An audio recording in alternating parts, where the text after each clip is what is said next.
हाय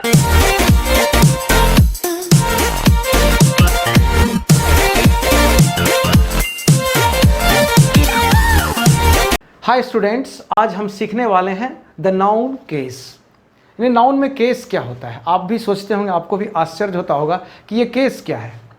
noun case का मतलब होता है कि एक नाउन का किसी सेंटेंस में क्या फंक्शन है, क्या रोल है, ये जानना।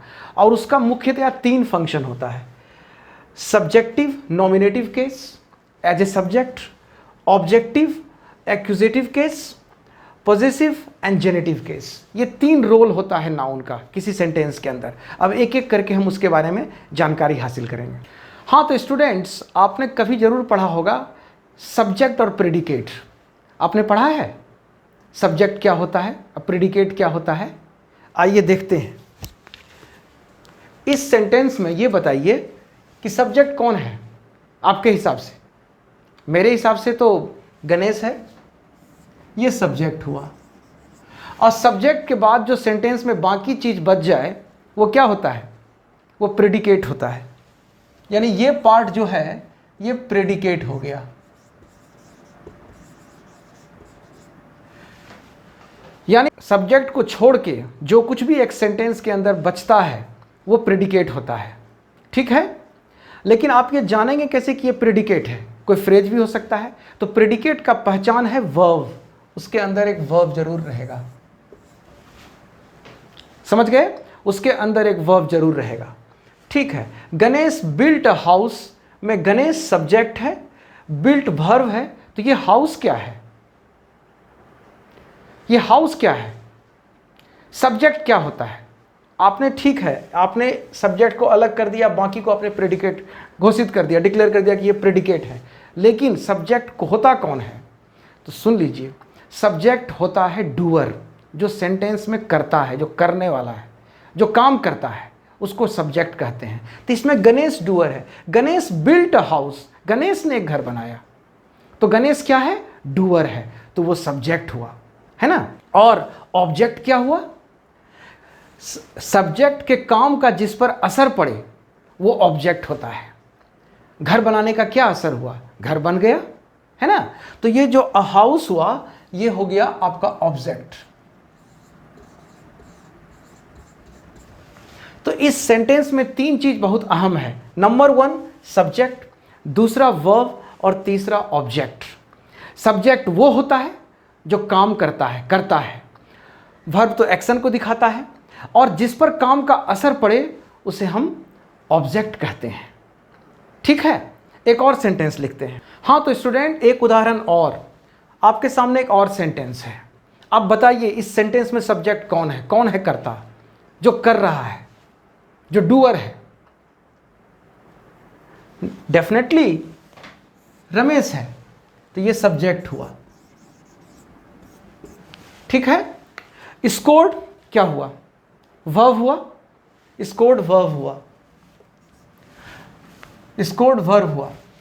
तो ऑब्जेक्ट क्या हुआ, कर्ता के क्रिया का जिस पर असर पड़े उसे ऑब्जेक्ट कहा जाता है। इसमें ऑब्जेक्ट कौन हुआ, ऑब्जेक्ट हुआ गोल। तो ये आपने समझा एक सेंटेंस के अंदर कि इस सेंटेंस के अंदर, दोनों सेंटेंस में एक सब्जेक्ट है, एक वर्ब है, एक ऑब्जेक्ट है। सब्जेक्ट वो होता है जो करता है सेंटेंस का, जो कर्म कर रहा है, और ऑब्जेक्ट वो है जिस पर कि कर्म करने का फल पड़ता है, क्रिया का फल पड़ता है। रमेश ने स्कोर किया, क्या स्कोर किया, उसके स्कोर करने का रिजल्ट क्या हुआ, एक गोल हुआ, है ना। यानी उस पर इसके क्रिया का असर पड़ा। गणेश ने घर बनाया, घर बनाने का परिणाम क्या हुआ, इस बनाने का, बिल्ट मतलब बनाना, बनाने का परिणाम क्या हुआ, एक घर बन गया।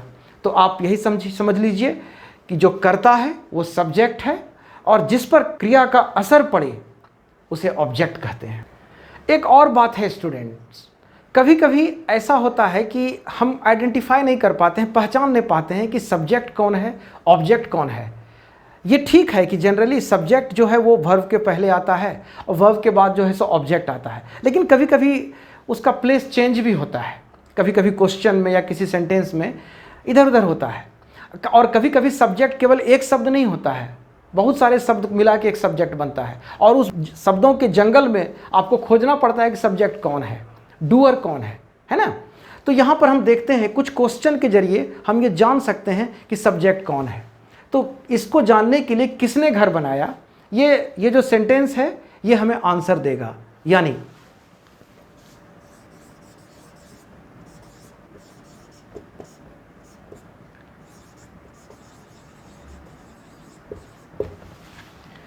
ये जो क्वेश्चन है हु बिल्ट अ हाउस, ये हमको बता देगा कि सब्जेक्ट कौन है। तो किसने घर बनाया, क्या उत्तर होगा?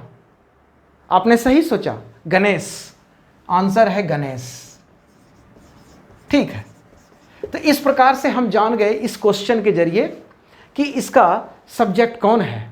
अब हम ये जानने का कोशिश करेंगे कि ऑब्जेक्ट कौन है, ये क्वेश्चन के जरिए। ये क्वेश्चन एक फॉर्मूला है जिसको आप यूज कर सकते हैं। जब आपको सब्जेक्ट नहीं मिले तो ये क्वेश्चन बनाइए और उसका आंसर उस सेंटेंस में ढूंढिए, आपको उत्तर मिल जाएगा, और जो उत्तर होगा वही सब्जेक्ट होगा। ठीक है ना। अब जानते हैं कि ऑब्जेक्ट क्या होगा। तो यहां पर गणेश जो है सो सब्जेक्ट हो गया। अब ऑब्जेक्ट जानते हैं, गणेश बिल्ट अ हाउस। तो ऑब्जेक्ट के बारे में आपको क्या बताए थे, जिस पर क्रिया का असर पड़े। तो उस वर्ड को हटा के आप सेंटेंस बनाइए, यानी हाउस को हटा के आप एक क्वेश्चन बनाइए। क्या क्वेश्चन बनेगा? हाउस को हटा के एक क्वेश्चन बनाइए, व्हाट डिड गणेश बिल्ड। इस बात पर ध्यान दीजिएगा कि जब इसको हम क्वेश्चन बनाते हैं तो ये और डिड लगाते हैं क्वेश्चन में, तो ये बिल्ट जो है बिल्ड बन जाता है ना, क्योंकि डिड ऑलरेडी पास्ट टेंस है। ठीक है, इस क्वेश्चन का आंसर जो है आपको ये बता देगा कि इस सेंटेंस में ऑब्जेक्ट कौन है ना। बताइए, व्हाट डिड गणेश बिल्ड, इसका क्या आंसर होगा? इसका आंसर क्या होगा? इसका आंसर आएगा हाउस।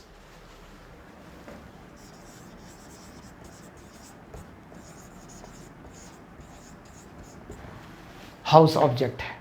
इस प्रकार से ये दो क्वेश्चन पूछकर, अपने आप से पूछकर, आप किसी भी सेंटेंस में सब्जेक्ट कौन है और ऑब्जेक्ट कौन है ये आप जान सकते हैं। हाँ, तो स्टूडेंट्स, हम दो नतीजे पर पहुंचते हैं। जो एग्जाम्पल्स मैंने देखा, मैंने सब्जेक्ट ढूंढा और मैंने ऑब्जेक्ट ढूंढा।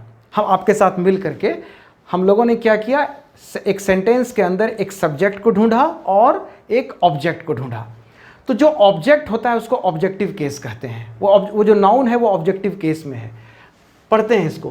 व्हेन अ नाउन और pronoun is used as the subject of a verb, it is said to be in the nominative case. Nominative case मतलब सब्जेक्टिव केस, ये हो गया, तो वो सब्जेक्ट होता है। यानी कोई नाउन अगर वो सब्जेक्ट का रोल कर रहा है तो वो सब्जेक्टिव केस है या नॉमिनेटिव केस है, ये याद रखना है।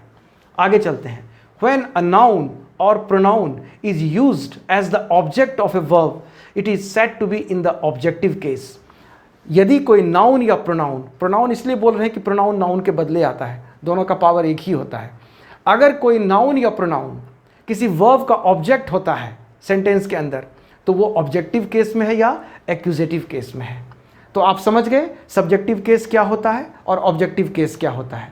जब कोई नाउन कोई सब्जेक्ट का रोल करे तो वो सब्जेक्टिव केस में आ गया, अगर कोई नाउन ऑब्जेक्ट का रोल करे तो वो ऑब्जेक्टिव केस में आ गया। तो स्टूडेंट्स, आज इतना ही। इसमें बहुत सारे और नियम हैं जिसके बारे में हम जिक्र करेंगे आगे। Have a wonderful day.